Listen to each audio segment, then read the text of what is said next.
and I'm delighted to be with you this morning to preside over a discussion with the First Minister of Scotland.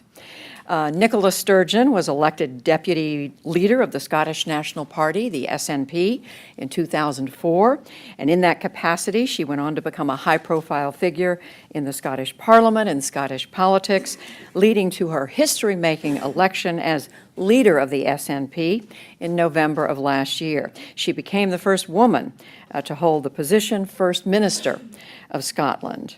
But she made further history 2 months ago after a vigorous campaign when her party won a landslide in the UK general elections, capturing 56 of 59 seats designated for Scotland in the National Parliament. She will begin by making remarks, and then I'll sit down with her for a conversation before we take your questions. Please join me in welcoming the First Minister of Scotland, Nicola Sturgeon.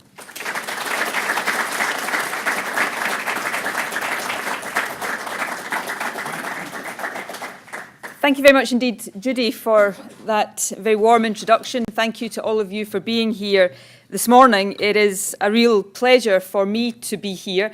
It's a real pleasure for me to be here in the United States, here in Washington, D.C., and in particular to be here at the Council on Foreign Relations, august and well-respected organisation, not just in the United States, but worldwide. One of the things I've been reminded of often since I arrived on this visit to the US at the weekend is the fact that the bonds, the very deep bonds between Scotland and the United States go back centuries.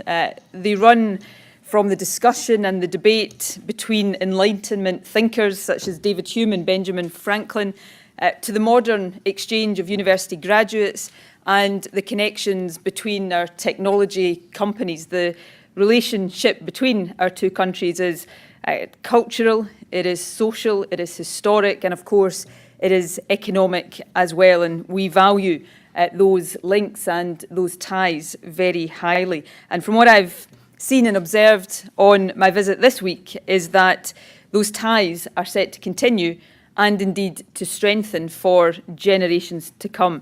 So it is a real pleasure to be here this morning at the Council on Foreign Relations, an organisation which for more than 90 years has contributed to that exchange of ideas between the United States and the wider world.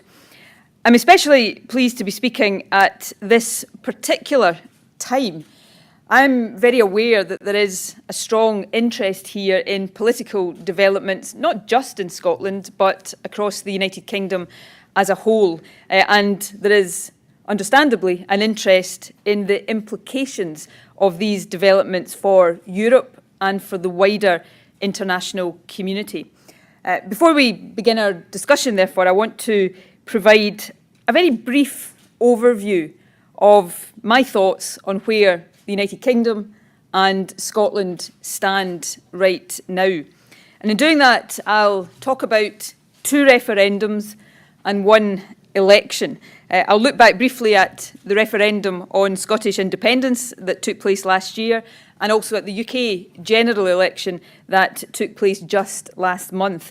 But I'll also look forward to the referendum on the United Kingdom's membership of the European Union, which is expected to take place sometime before the end of 2017, although the exact timing of that referendum is not yet determined.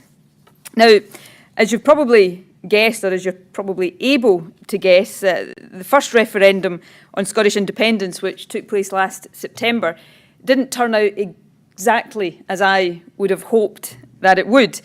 But while that referendum might not have transformed Scotland's constitutional position, it undoubtedly transformed Scottish politics, and I would argue it has had a transformational effect on United Kingdom politics as well.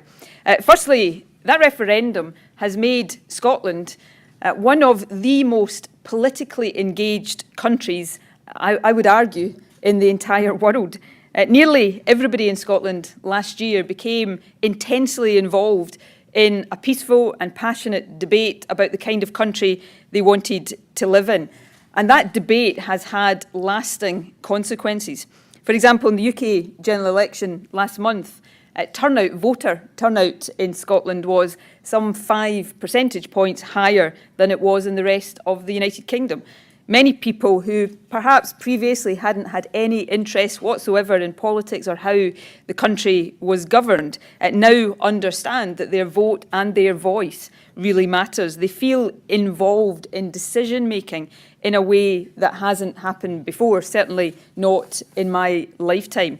So regardless of the result, the referendum itself, the experience of the referendum has been good for Scotland. We're more energised, more informed and more empowered than we have ever been before. The result of that referendum also provided part of the context for last month's UK general election. To the casual observer, the UK election produced a very clear result. It resulted in the election of a majority Conservative government and saw the return of David Cameron as Prime Minister. But when you look at that election result in more detail, something striking and much more complex emerges.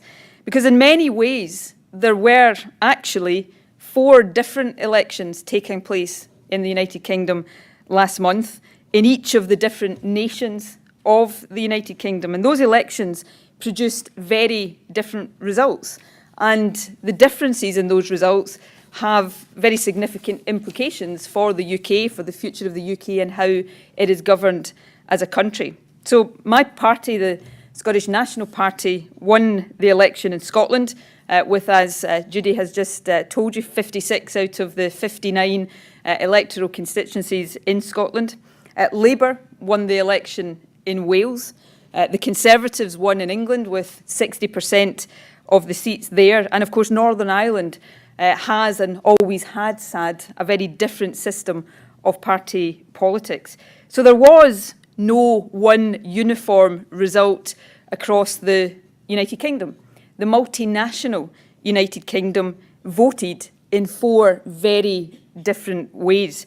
And shortly before the election, I raised the question of what actually constitutes an electoral mandate in the UK when the 4 nations are voting in and pulling in very different directions.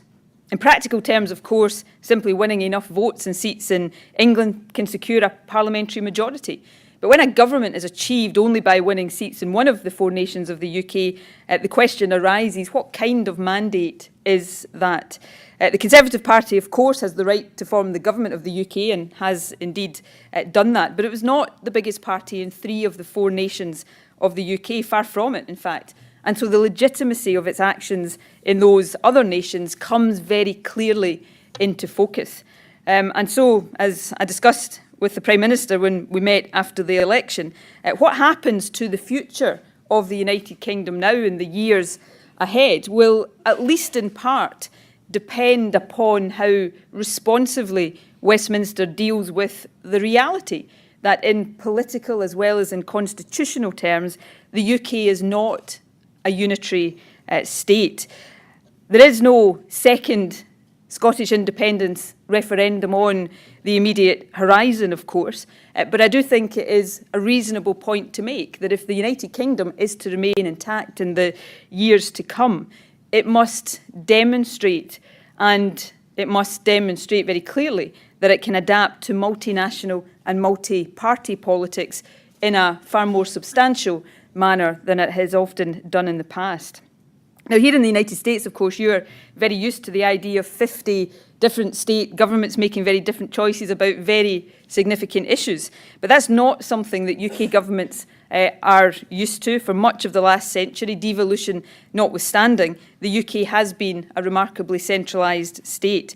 But it's now increasingly clear that for the United Kingdom as a whole, one size doesn't fit all, and a one-size-fits-all approach is not going to fit the bill for the future. Of course, the distinct political identities which seem to be emerging in different parts of the UK are also relevant to the third vote that I want to briefly talk about this morning, the coming referendum on the UK's membership of the European Union, something that is of huge significance within the UK, but as I found in the United States this week, a matter of considerable interest to people here as well. What many people back in the UK find quite odd about this referendum is that the Prime Minister says he wants to stay in the European Union. Both of the biggest UK parties say they want to stay in the European Union. There's overwhelming support, or so it seems, for European Union membership in the Westminster Parliament. And yet here we are in the United Kingdom standing perilously close to the exit door of the EU. And interestingly, those who the Prime Minister is seeking to appease with a European referendum, the Eurosceptic opinion in his own party or the United Kingdom Independence Party, are unlikely to be appeased by a renegotiated membership of the European Union. What that body of opinion wants is for the UK to exit the European Union and nothing less. It seems odd in the UK as a whole, and it often does, that this referendum is now looming. The UK government's approach seems especially odd to many people in Scotland. In the general election last month, across the whole of the UK, parties which want to leave the European Union polled around 12% of the popular vote. In Scotland, that figure was less than 2%.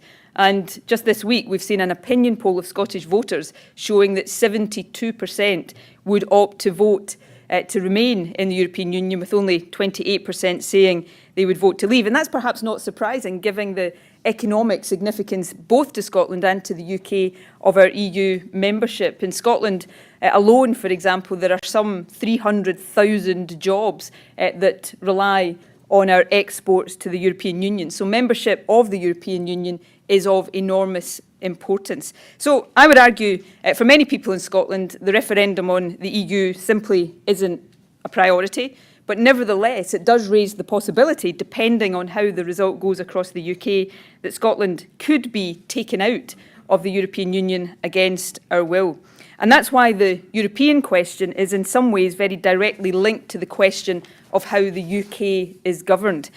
One of the themes of the Scottish referendum last year, articulated often very powerfully by those campaigning against Scottish independence, was that Scotland is a valued and equal partner in a UK family of nations. And so surely, therefore, as many people in Scotland would say, it shouldn't be possible for Scotland's voice to be overruled in an EU referendum. And that's why the Scottish Government is arguing for a double majority provision in that referendum, where the UK could only leave the EU if each of the nations of the UK votes to leave. That sort of territorial requirement, of course, is often used in federal countries like Canada and Australia. And I think it's time to apply it to the United Kingdom, a multinational state, to give meaning to the sense that the UK is a family of nations. I said last week in a speech to the European Policy Centre in Brussels that if Scotland does find itself taken out of the European Union against a vote in Scotland to remain in, then it could produce a demand for another independence referendum, which may well be unstoppable. But I would argue, and do argue, that the UK government has it within their power to remove that possibility by agreeing to the double majority provision that we're putting forward. The referendum legislation could demonstrate what we are so often told, that the UK government does see the UK as a family of nations. And I would posit that that would be one very clear way in which the UK could do what I suggested earlier it needs to do, demonstrate that it can adapt to a multinational, multi-party system of politics within the United Kingdom. So just to conclude my opening remarks, it's clear from what I've said, I think it's clear from observing politics in the United Kingdom that these are momentous and very exciting times for Scotland and indeed for the UK as a whole. That brings challenges, but it also brings considerable opportunities. The coming months and the coming years gives us a chance to secure greater autonomy for Scotland, allowing us to build a powerhouse economy and ensure a more equal society. They also provide an opportunity to secure better governance across the whole of the UK, and they will see a vote which I hope will reaffirm the place of Scotland and the place of the United Kingdom within the European Union. All of these outcomes are possible. None of them are guaranteed. They require positive argument. They require constructive negotiation from political leaders right across the UK. For my part, I'm determined that the Scottish Government will take the lead in making those arguments and contributing to those negotiations, because if we achieve these three objectives, it will be good for Scotland, it will be good, in my view, for every nation of the UK, and it will secure our place in Europe and the wider world. And by doing that, of course, it helps to strengthen our friendships and our alliances, both here in the heart of the United States and right across the world. So thank you very much indeed for listening, and I'm now thoroughly looking forward to the discussion that will follow.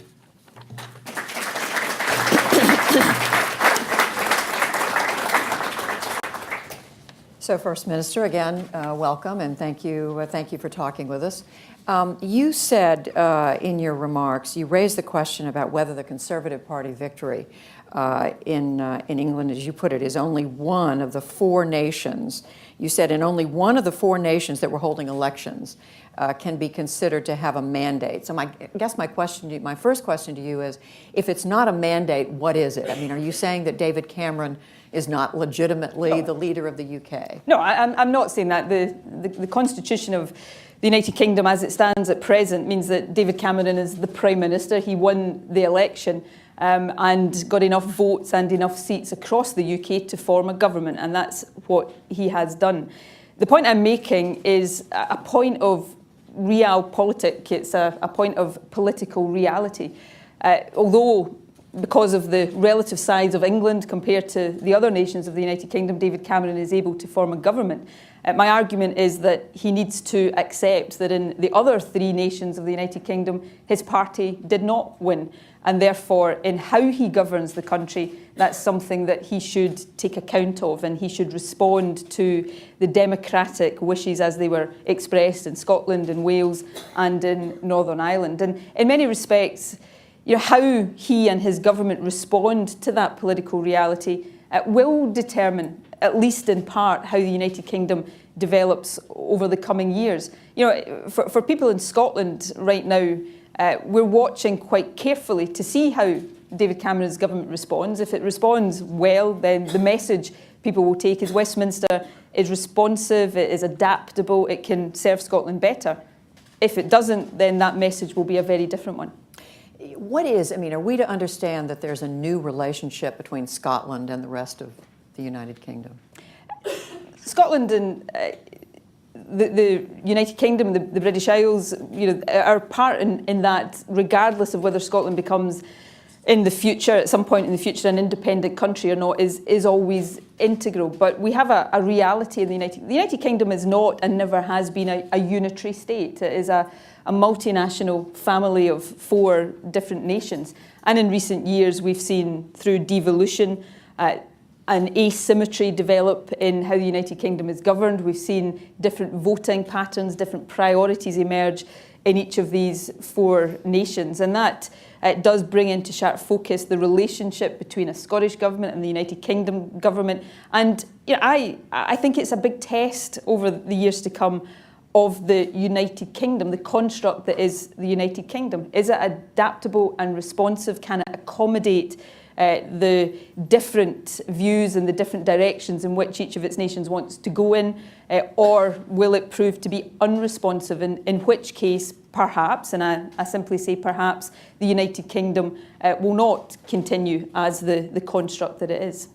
Watching from the other side of the Atlantic, I think many Americans look at what's going on over there and would say, well, if Scotland were to break away, were to become independent, that greatly weakens the United Kingdom. What do you say to that? I've never held that view, and one of the things I've been talking about a lot this week in the United States is about, if Scotland had become an independent country, or if we ever do in the future. And I would stress the point I made in my opening remarks. There is no second independence referendum on the immediate horizon, so we're talking hypothetically at the moment. But the United States, for example, in that scenario would go from having one close ally in the United Kingdom to having two close allies, Scotland and the remainder of the United Kingdom. I don't believe that weakens the United Kingdom in an international context. Scotland would always see as its closest ally defending the security of the United Kingdom, contributing to the security in the rest of the world as England and the remainder of the United Kingdom. In many ways, I think there is scope there to strengthen the position, and the United Kingdom, I think, can be strengthened by demonstrating how it responds to the will of people in its different constituent parts. Well, in the meantime, while there is not an action right now to move toward independence, you clearly are looking at ways to have Scotland exert more authority over its own affairs. Your deputy leader, Stuart Hosey, said last night, was quoted today in the Scotsman as saying that the SNP is going to push for full fiscal autonomy, which, as we understand it, would mean complete control over tax and spending. Is this something that the SNP has decided to do? That's the position of the SNP.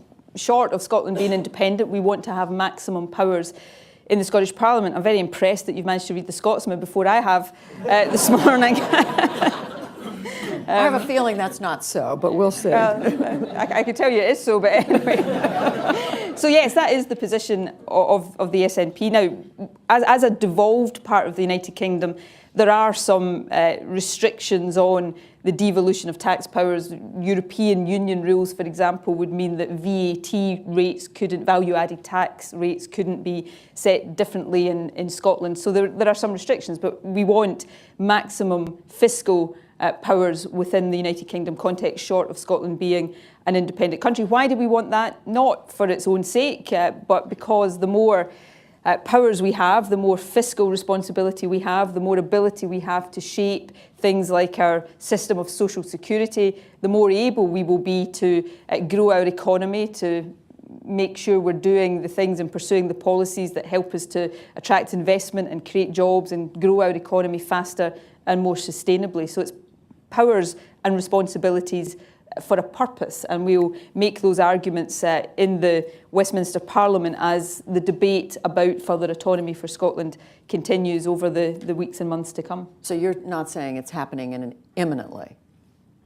The push to have this fiscal autonomy? Well, there is legislation going through the House of Commons right now. It's just started to extend the powers of the Scottish Parliament in what I would argue a reasonably limited way. So as part of that legislative process, we will seek to make amendments to extend the autonomy that is being proposed for the Scottish Parliament. And I think what you've been reading in the Scotsman today is about a particular amendment that we are pursuing in the House of Commons to give the Scottish Parliament the right to move to full fiscal autonomy. So, and I'm sure you're aware of the analyses that show this would cost as much as $10 billion a year, cost Scotland that much.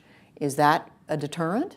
No, it's not. I mean, that analysis looks at the fiscal position of Scotland right now and finds that, not surprisingly, Scotland is in deficit, just as the UK is in deficit. Our revenues are not large enough to cover all of our spending. It's the position the United States is in. It's the position many countries across the world are in. So that's what that analysis is about. Now, countries that are in deficit want to pursue policies that grow their revenues through economic growth so that they can pay down their deficit and achieve fiscal balance. My argument for fiscal autonomy is that it equips the Scottish Government with greater levers and greater powers and greater responsibility to do just that. So it introduces an ability for us to tackle the fact that we, like many other countries right now, are in a fiscal deficit position. So I guess my question is, how much of a priority? Is this the first thing you're going to be pushing for in the coming weeks and months? In terms of the constitutional debate, yes, we will be arguing that case for maximum powers for the Scottish Parliament. But as First Minister of Scotland, my priority on a daily basis as the leader of any government will be the economy in Scotland, how we grow jobs in Scotland, how we attract investment, how we make sure that our public services like our National Health Service and our education system are performing well and delivering quality services. So these are my daily preoccupations. But in terms of how the constitutional future of Scotland develops, we will be seeking to argue for as much autonomy for the Scottish Government as possible. Is it a good thing if Scotland has its own foreign policy, do you think?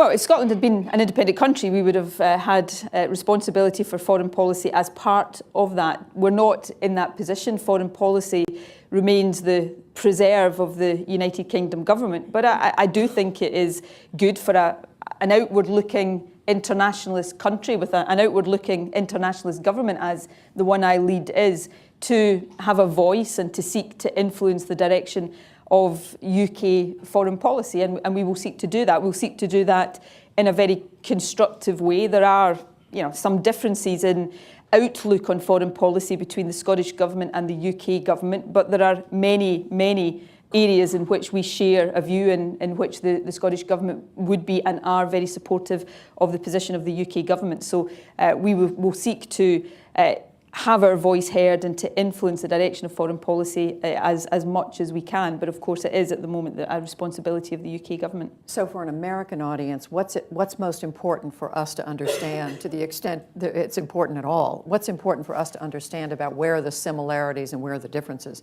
when it comes to relations with the United States? You've talked about the EU, your strong view that the UK should stay part of the EU, but what else, how would you flesh that out? Well, what I would say about my party and my government and how we conduct ourselves on these matters within the United Kingdom and the European Union and the wider world is that we are internationalist and outward-looking. We would be, and if Scotland had voted to be independent, this would have been absolutely the case. We would consider ourselves to be a key ally of the United States. We want to work constructively within the world community to make sure that we are playing our part in resolving some of the conflicts and some of the issues of challenge that we live with in the modern world. We would want to be a continuing member of the NATO alliance to play our part in collective security. So the message that we very strongly articulated during the referendum and will continue to is the international community would have nothing to fear from an independent Scotland. We're not going to be independent right at the moment, but if that happens in the future, then the international community would find in Scotland a constructive and positive ally in terms of the many issues that we're dealing with and facing today. What do you make, First Minister, of all the attention you've been getting since last month, really since last November, but most of all in the last few months? I think it's good for Scotland. There has been more international attention on Scotland as a country in the past 2 or 3 years than I can ever remember before. Now, last year we had a wonderful coincidence of different events. We hosted in the city of Glasgow the Commonwealth Games. A few weeks later we hosted the Ryder Cup at Gleneagles, big international sporting events that put the focus on Scotland. Most countries would have probably thought that was enough to be going on with for 1 year, but we decided we might get bored between the Commonwealth Games and the Ryder Cup, so we had a referendum on independence in between those two events. But all of that combined to put a spotlight on Scotland that I think in many ways continues to this day. And my view is a very simple one. We should capitalise on that. We should make the most of that. We should use that to encourage companies and business to invest in Scotland. And the message I've been taking around New York and Washington this week is that simple one. Scotland's a great place to live in, to work in, to do business in, to invest in. So if you're seeing Scotland on the television, reading about it in your newspapers, and you fancy finding out more, then please come to visit, come to invest, come to study, because we're a fantastic country for all of that. So finally, before we take questions from the audience, are you getting done on this trip what you want to get done in this official trip to Washington? Yes, I'm extremely happy with how this trip has gone.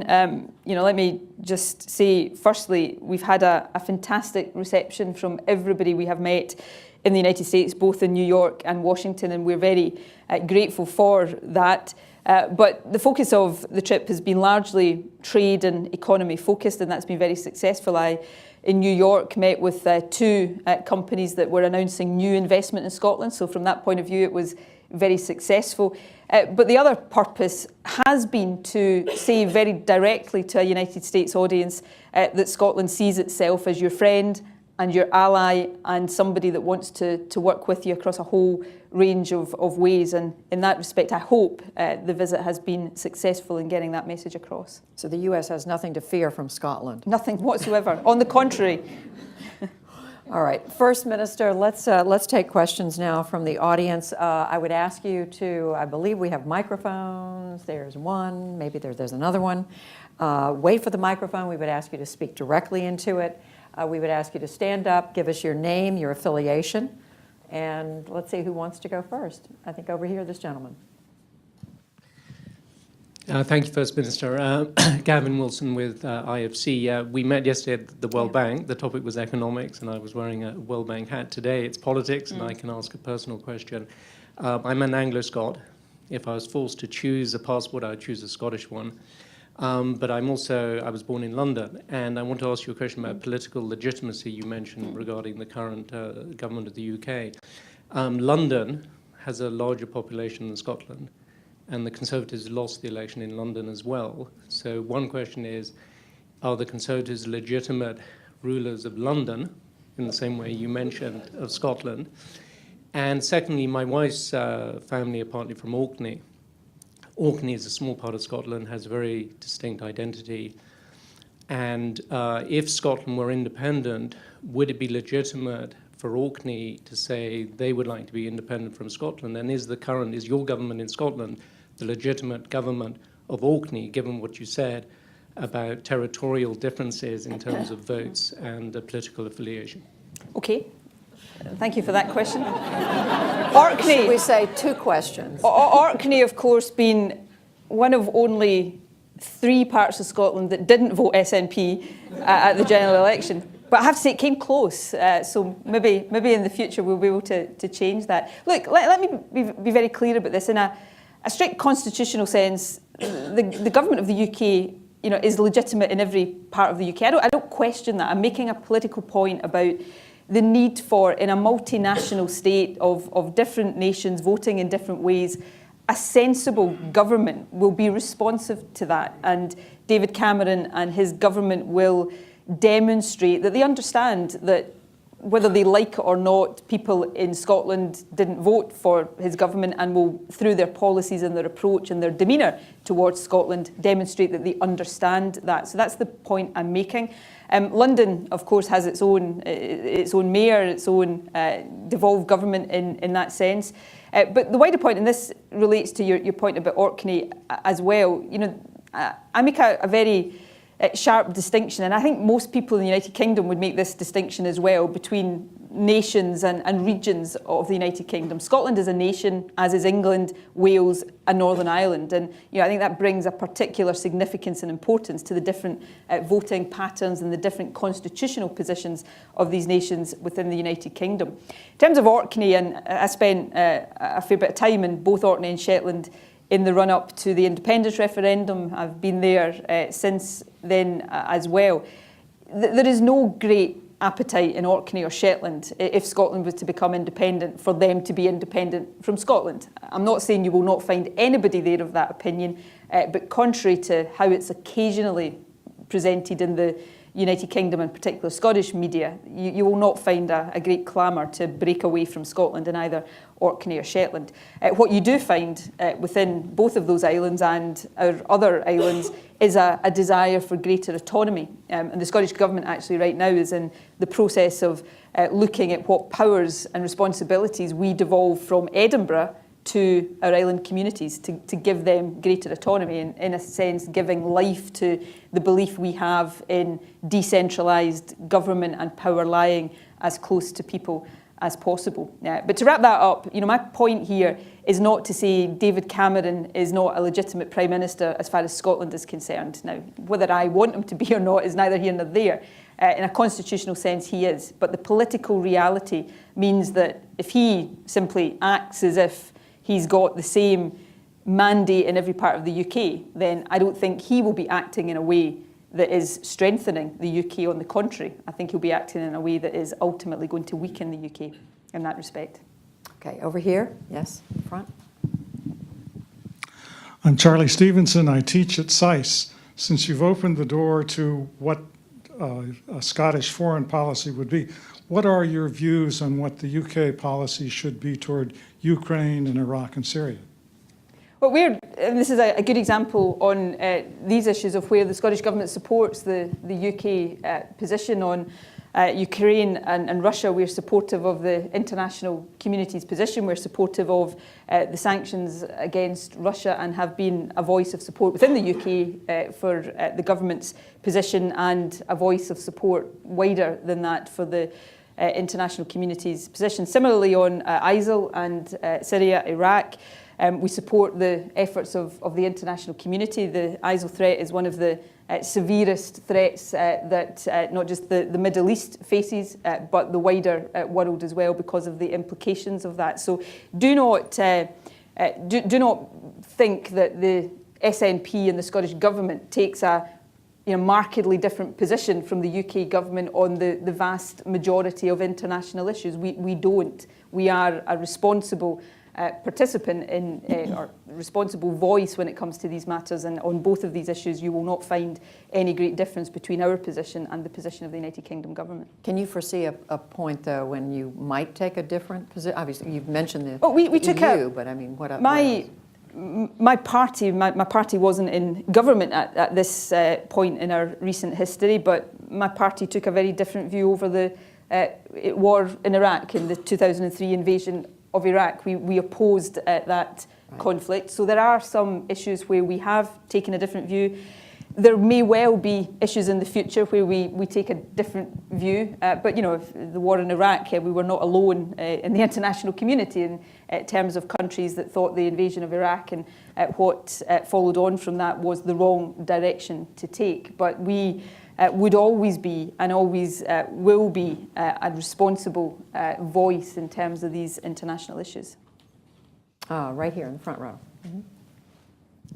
Thank you. Marisa Lino with Northrop Grumman. I think, should there be in the future an independent Scotland, I think one of the greatest concerns in the US is how the defense structure would be disentangled. And I wonder if you would speak about your vision for how defense would be handled if Scotland were to be independent. We set out in the referendum campaign last year in very significant detail how an independent Scotland would configure its defence forces and how those defence forces would then work and cooperate with defence forces across the rest of the United Kingdom, the European Union and internationally. If you have an interest in that, I'd be happy before we go to take your details and I can send you the work we did around that. An independent Scotland, if we had voted to become independent, would have established our own defence forces, army, navy and air force. It would have taken a period of years to make that transition. But notwithstanding the distinct defence forces an independent Scotland would have established, they would have inevitably worked very, very closely and in a very integrated way with the defence forces of the rest of the United Kingdom. Britain is an island. The defence of Scotland is important to the defence of England. The defence of England is important to the defence of Scotland, and it is inconceivable in any future constitutional arrangement that the defence forces of each part of the United Kingdom would not work together very cohesively.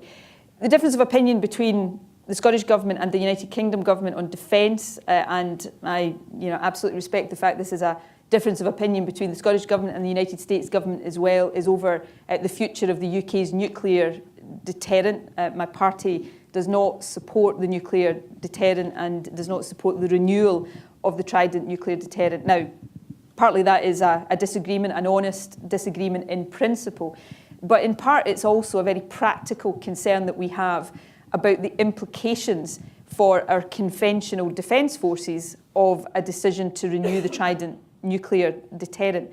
There have been significant reductions in the UK's conventional defence footprint over the past 10 years. There is a very current debate, which I know the President of the United States is intensely interested in, about the percentage of GDP that is spent on defence in the United Kingdom.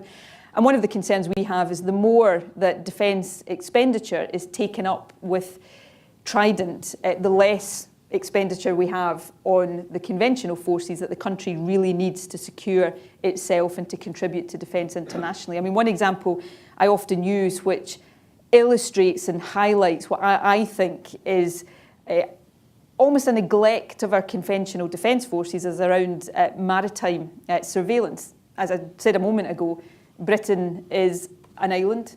To Scotland, maritime protection and surveillance is very important. We've got a large oil industry, fishing industry, so these maritime interests are extremely important to us. The UK doesn't have any maritime patrol aircraft. So towards the end of last year, when there was suspicion that Russian submarines were patrolling in our territorial waters, we did not have within our own forces the capability to deal with that. We had to draw on help from elsewhere. So my view is we need strong, appropriate conventional forces that are capable of defending the United Kingdom, but also contributing positively and appropriately to international efforts as well. Let's see. I'm trying to go back and forth across the room. Right there. Yes. Thank you. Diana Negroponte, the Woodrow Wilson Institute.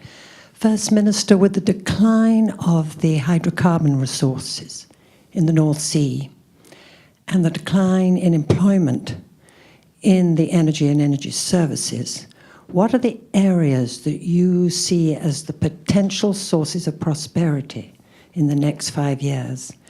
And how willing are you to accept new migrants, whether they be from within the 28 or North Africa, to participate in those new areas of productivity?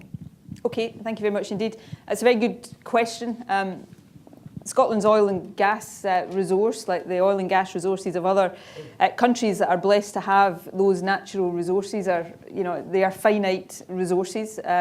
That said, oil and gas will continue to be a considerable source of revenue for Scotland and for the United Kingdom for many, many years to come. There is estimated to be up to 24 billion barrels of extractable oil left in the North Sea. So it's an industry that has a good, strong future ahead of it. But you're absolutely correct that it is a finite resource.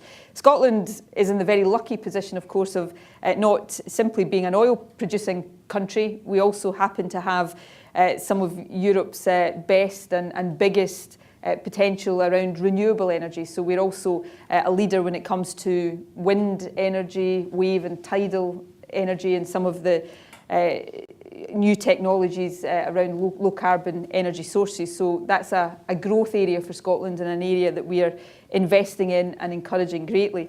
We're also very lucky to have a number of strong sectors in our economy that I would suggest are growth sectors of the future. So the key strength of the Scottish economy, other than energy, would be life sciences, where we are a world leader, creative industries, our food and drink exports, which are enjoyed by many in the United States and many other countries across the world. So one of the things I think it's important to understand about the Scottish economy is, notwithstanding oil and gas tends to be very associated with the Scottish economy, our economy is not dependent on oil and gas. We have a rich and diverse economy and, as I say, world-leading capability in many of the sectors that are the growth sectors of the future. I was one of the companies I spoke about having met in New York that just announced an investment in Scotland as a United States company active in the space sector. They manufacture nano satellites. They've just announced a major investment in Scotland because that's one of the other areas where Scotland is seen to have, through the skills that our universities are producing, a real competitive advantage. One of the things we're doing, which doesn't make us unique, but it is very important, is increasingly, we're lucky in Scotland, we've got per head of population more top universities than any other country in the world apart from Switzerland. So we're in a very good position in terms of the quality of our education, but increasingly our universities and our business sector are working hand in glove to make sure that we're able to maximise those competitive advantages we've got. And briefly on immigration, Scotland welcomes immigration and we welcome migrant workers to Scotland. There are considerable numbers of Polish people and people from other European Union member states living in and working in Scotland. Actually, notwithstanding the debate that is very, very active in the UK just now and associated with the European Union membership question, European Union migrants to the United Kingdom make a net positive contribution to our economy, and that is true of Scotland as well. So we welcome immigration that can help with the task of growing our economy. We've got actually got in Scotland an organisation called Talent Scotland, where that as a public organisation helps companies scour the world looking for talent that can then fill skill shortages in some of our key sectors. So we're an open economy and we're an open society, and we welcome very much the contribution that workers from outside Scotland make to our economy. Okay, here we go, in the very back there. Hi, good morning. I'm Stefan Grober with Euronews stand, European please? Television. Does it rankle you that you were not received in the White House while every member of the royal family that is in this town has an appointment in the Oval Office? No. No, not in the slightest. Like I said earlier on, and I'll say again, we've had a fantastic reception in the United States this week, and the courtesy shown towards me, towards the Scottish Government, has been fantastic, but also the genuine interest in Scotland and where we stand within the United Kingdom, within the European Union, within the wider world has been absolutely first class. So I have no complaints and no rankles at all with anything associated with my visit here this week. Let's see, right there, third row back. Nelson Cunningham with McClarty Associates. A family legend has the Cunninghams are from Ayrshire, but it's been some centuries, so I'm not going to ask you about the independence movement in Ayrshire. Instead, my question has to do with monetary issues. What currency would an independent Scotland wish to have? Okay, I hail from Ayrshire. It's my home in Scotland. It's where I come from, so I can report back that the independence movement in Ayrshire is alive and well and prospering. The proposition on currency that we put forward during the independence referendum was that an independent Scotland would continue to use sterling. We would continue to use the British pound, partly because it is our currency. It's our currency now, and there's no reason why it wouldn't continue to be our currency in the future. Some people say, and it was a hotly debated issue in the independence referendum. I won't go into all of the ins and outs of it, but many people will say, how could Scotland and England as independent countries share a currency? Look what's happening in the Eurozone. I think the key point to put across there is that, and I'm overly simplifying here, but the problems in the Eurozone, come from partly the fact that the poorest parts of Greece and the richest parts of Germany and everything in between have been shoehorned into one currency. That's not the position that would have been the case in the scenario of an independent Scotland. The economies of Scotland and England are very closely aligned. We would have been what many economists would have termed an optimal currency zone, levels of productivity, levels of employment, very, very similar. So my belief then, my belief now is that not only should Scotland continue to use the British pound if we became independent, but it would be workable and perfectly viable and perfectly successful for us to do so. So there won't be a new Scottish mint to... Well, we have our own Scottish banknotes. The Scottish clearing banks already produce Scottish banknotes. So if you go to the United Kingdom and you happen to go to Scotland, you'll get a pound note. It's worth exactly the same as the one you'll get in England, but it will have its own Scottish stamp on it. All right, yes, right here. Woman in the second row. Thank you, First Minister. Fiona Hill from the Brookings Institution. You've spoken really eloquently on so many issues here, and I think there's one area where people are really looking to Scotland within the United Kingdom, here and internationally, which is on this very issue that you expressed about being an open economy, an open society, and a country that's trying to play a very responsible role in governance and especially in conflict. As you well know, there's a lot of scrutiny on Scotland now about this very question that you raised about Scotland being a nation and not just a region. We have elections coming up in Spain at the end of this year where the question about Catalonia and its independence will be raised. And in fact, the conflict between Russia and Ukraine is on what is a region and what is a nation. And I think that the question that you heard earlier was really getting at that rather than just at the legitimacy. It's how in a modern era where you have so much immigration, as you said, Scotland has a lot of immigrants, a lot of people who wouldn't hail back to Ayrshire or Orkney or anywhere. And Scots have a migrant nation themselves in the United States and all over England as well. It's not just the Scots who were born recently, but many generations of Scots have moved about for hundreds of years. How in this modern age where it's very difficult to define a nation, it's not just on language anymore, can Scotland actually play a role as a model of how to resolve many of these conflicts and deal with these issues of governance?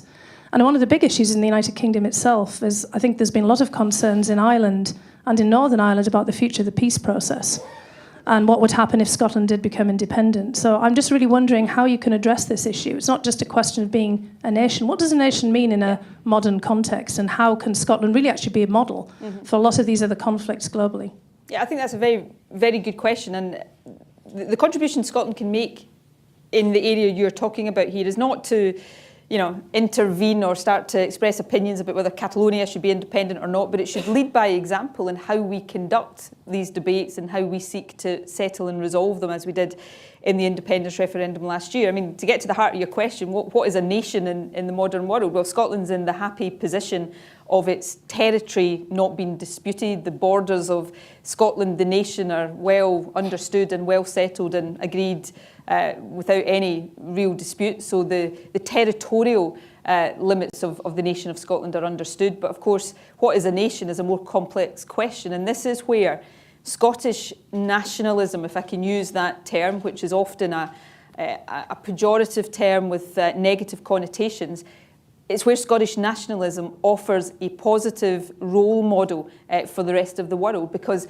my definition of what it means to be Scottish, I mean, the nation, the territorial limits of the nation are well defined, but what it means to be Scottish, in my view, is whether or not you choose to live there. So if you choose to live in Scotland, if you choose to make Scotland your home, it doesn't matter to me whether you come from England, the United States, Pakistan, India, Poland, or any other part of the world. If Scotland is your home, if you live there, if you work there, if you make a contribution, you are Scottish and have as much right as I do to influence the future direction of the country. So in the independence referendum, Polish migrants who were living in Scotland had a vote. They were allowed to vote in the referendum, just as people who live in Scotland but were born in England or any other part of the European Union had the right to vote. So that's the civic approach to nationalism that is absolutely at the heart of the SNP's approach to this question. And what does that do for the rest of the world? It demonstrates, and I think our referendum experience demonstrated this very powerfully, that you can resolve these complex questions of nationhood, of governance, of identity in an entirely peaceful and democratic fashion. And that's the example we hold up to the rest of the world. The issue of Scottish independence has been debated with, an ebb and flow in intensity for 300 years. Since Scotland became part of the Union. That question has never gone away. It's always been there. As I say, it's come and gone in terms of its level of intensity. But in modern times, not a single drop of blood has been shed in that debate on either side. What a fantastic example to set for the rest of the world. So that's what we offer. It's not for us to say in any other part of the world whether a particular people or particular nation should opt to do as we do and argue to be independent. But in terms of the process of determining these things, we should absolutely fly the flag for how we've chosen to do it. What about the other part of her question about the effect on the Northern Ireland peace process? Oh, sorry, the Northern Ireland peace process. This was an issue that occasionally was talked about during the referendum campaign. I do not believe, and I don't think there are many people in Northern Ireland or indeed across the rest of the UK who would seriously have argued that a vote for Scottish independence would have compromised the peace process. Now, I don't want to undermine or diminish the challenges that Northern Ireland still faces and periodically will face. But the peace process, fortunately and thankfully, is very well established in Northern Ireland. And I think all of us, in whatever part of the United Kingdom we happen to live in, whatever our views on the constitutional future of the United Kingdom, are absolutely committed to making sure that peace process continues to be successful. One of the features of the peace process and the Good Friday Agreement was the establishment of a forum across the British Isles called the British Irish Council. I'll be attending a meeting of the British Irish Council in Dublin next week, to the end of next week. The British Irish Council brings together the Republic of Ireland, the United Kingdom, the three devolved administrations of Scotland, Wales and Northern Ireland, and the Crown dependencies of Isle of Man, Jersey, Guernsey. And that gives life to the British Isles and how we seek to cooperate and foster dialogue within the British Isles. Interestingly, if Scotland had become an independent country, we would still have been part of the British Isles and would still have operated in that forum. We would just have gone from being a devolved member of the British Irish Council to an independent member. So that is a very strong representation of how those kind of arrangements can work, and itself was one of the outcomes of the peace process in Northern Ireland. So that, I'm glad to say, is something that I think we all agree on, that the importance of that peace process and its continuation is beyond and above any of these other debates. Another question? Let's see here, and then I'll go to the back. Hi, my name is Stephen Claremont. I work for an organization called Every Child Matters.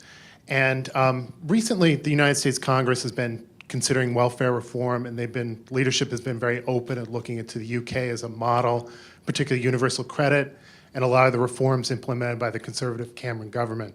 Sort of what is your perspective on that, and what should US policymakers be worried about, and sort of unintended consequences of looking to that as a model? Don't do it, would be my advice. But look, I think you've got to draw a distinction between the theory of welfare reform in the United Kingdom and the practice of welfare reform. In theory, universal credit is bringing together all the different social security benefits into one single payment and making sure that that operates in a way that as people move into work, they don't fall off a cliff in terms of the benefits that are clawed away, outweighing the benefits they get from starting to earn. So in theory, it's a good idea, but it's not working that way in practice because the process of reform has been accompanied by a very significant cut on expenditure. So what you found as the new systems have come into place is that the expenditure cuts have meant that some of the people that have been intended to benefit from welfare reform have actually been some of the biggest losers. And the rhetoric of the United Kingdom government is they're being tough on people who don't want to work, people who want to skive and shirk responsibility and lie in their beds all day while the rest of us are out working. And don't get me wrong, I don't think these people should get an easy ride on the welfare system either. But that's not the reality of what has happened. And there's lots of research, if you're interested, to back this up. The people who have suffered in the last couple of years the most from welfare reform in the United Kingdom have been people with disabilities. Disabled benefits have been significantly cut. Single parents, and particularly women, and those in employment but on low wages, they have, between them, taken the biggest hit. So you may have something to learn from the theory of UK welfare reform. I would argue that you should shy away from some of the practical application of that. All right, question in the back. Hi, Astrid Kimball from Google. On your comments about Scotland's independence movement being a model in terms of the peaceful nature, I'm just curious on your thoughts, did social media or the internet or technology play a role that was different now than in the past, in this particular movement? Social media played a massive role in the independence referendum in Scotland. It was a good role, and at the margins perhaps a less good role, and I'll come on to that in a second, but in the positive, it opened up, it helped to open up the debate to many, many more people than that would otherwise have taken part. So you had in the referendum a population that was just naturally more keen to get engaged because it was a big issue and a big question and a big responsibility for everybody to decide how they were going to vote. So you had that desire to be engaged.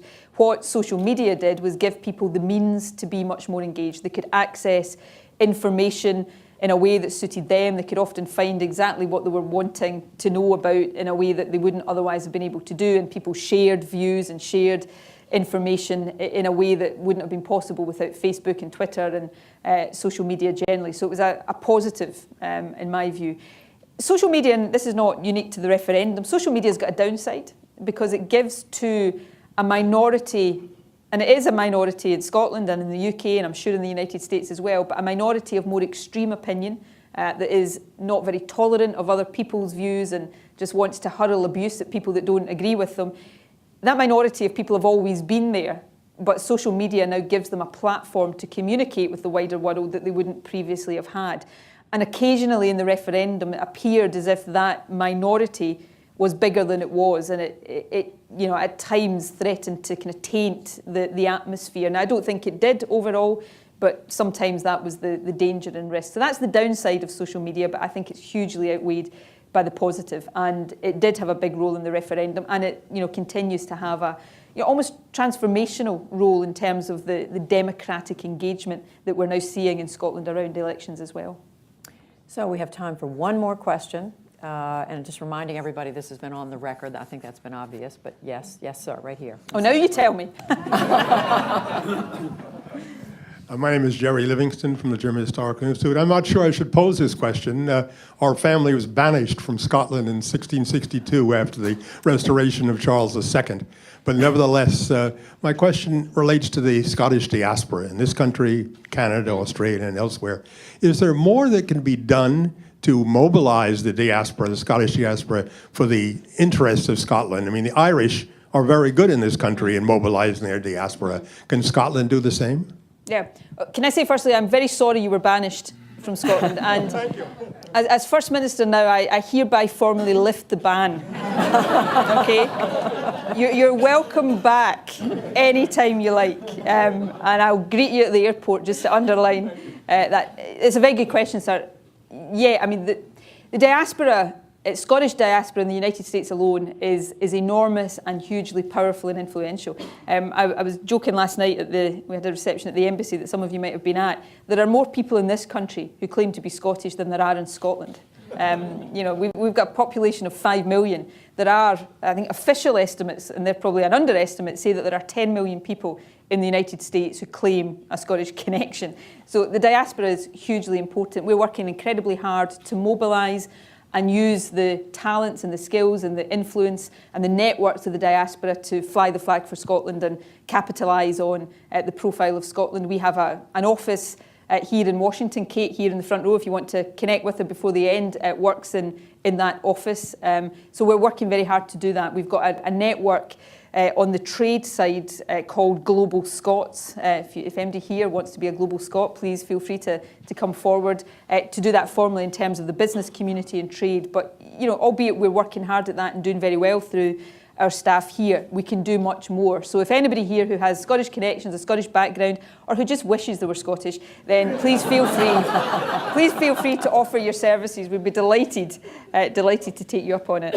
So Scots of America rise up, is that the... Absolutely. Please join me in thanking the First Minister